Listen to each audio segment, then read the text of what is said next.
Nightmare at Midnight, Part 16. The aftermath of the battle left Team Midnight both victorious and determined.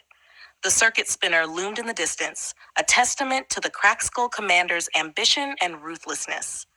As the team regrouped and healed their wounds, they knew that the endgame was near. Crystal Ball, his wise eyes glinting with hidden knowledge, approached Molly and Anna. "There is one more place we need to search," he said. "A hidden chamber beneath the circuit spinner. It holds the secrets of Corvin's past." Kelly, still grappling with her conflicting loyalties, stepped forward. "I want to help. I know a way into the chamber." Trusting her, the team followed Kelly through a series of hidden passages, eventually reaching a concealed door. The air grew colder as they descended into the depths, the shadows seeming to whisper secrets long forgotten. In the dim light of the underground chamber, ancient tapestries and relics adorned the walls. At the center stood a grand, ornately carved throne. It was here that they found the final piece of the puzzle, a journal, its pages brittle with age. Molly carefully opened the journal, and as she read aloud, the tragic story of Corvin's past unfolded before their eyes. "Corvin was born into a noble family within the secret Penguin Society," Molly began, her voice soft.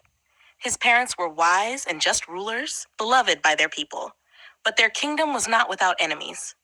During a great battle with the elves and wizards, Corvin's parents were slain, leaving him to take up his father's throne."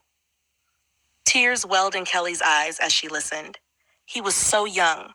He had to carry the weight of the kingdom on his shoulders. Molly continued. "His father's last words were to protect their people and restore their honor. Those words became Corvin's guiding light, fueling his desire for power and revenge." As they absorbed the heartbreaking tale, a renewed sense of purpose washed over them. Understanding Corvin's motivations didn't excuse his actions, but it gave them insight into the man behind the mask. "We have to capture him," Anna said, her voice firm. "It's the only way to end this." They moved swiftly, their resolve unshakable. Using the knowledge they had gained, they infiltrated the upper levels of the circuit spinner, where Corvin awaited. The battle was fierce, but with their combined strength and determination, Team Midnight managed to overpower him. Corvin, bound and defeated, looked up at them with a mixture of rage and sorrow. "You think this is the end?" "Nightmare at midnight. You think this is the end?" he spat. "You cannot comprehend the forces at play." Molly stepped forward, her expression resolute. "We understand more than you know, Corvin. Your thirst for power has caused enough suffering. It's time for it to end." As they led Corvin away, the weight of their victory settled upon them. The realm was safe, but the scars of the battles they had fought would remain. They knew that their journey was far from over. Back at their camp, as they prepared to rest and regroup, Molly's thoughts turned to the future. "This is just the beginning," she said quietly to Anna. "There are still many secrets to uncover and many battles to fight." Anna nodded, her gaze steady. "We'll face them together as we always have." As the first book of their saga came to a close, a new chapter awaited them. In the shadows, a new threat was stirring, one that would test their strength and unity in ways they could not yet imagine.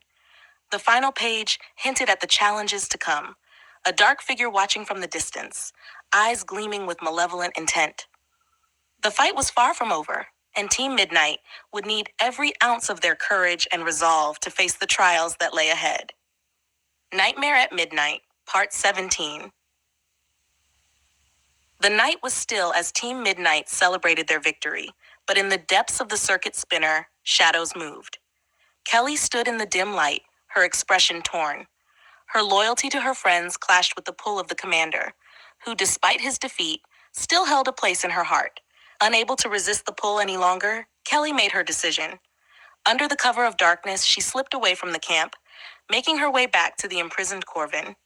As she approached his cell, Corvin looked up, his eyes filled with surprise and hope.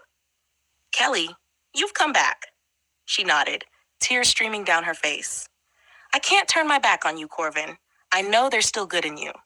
With determination, she freed him from his bonds.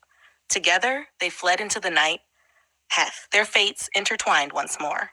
Back at the camp, the rest of Team Midnight was unaware of Kelly's departure. But as dawn approached, they would soon realize that their battle was far from over. and the true test of their unity and strength was just beginning.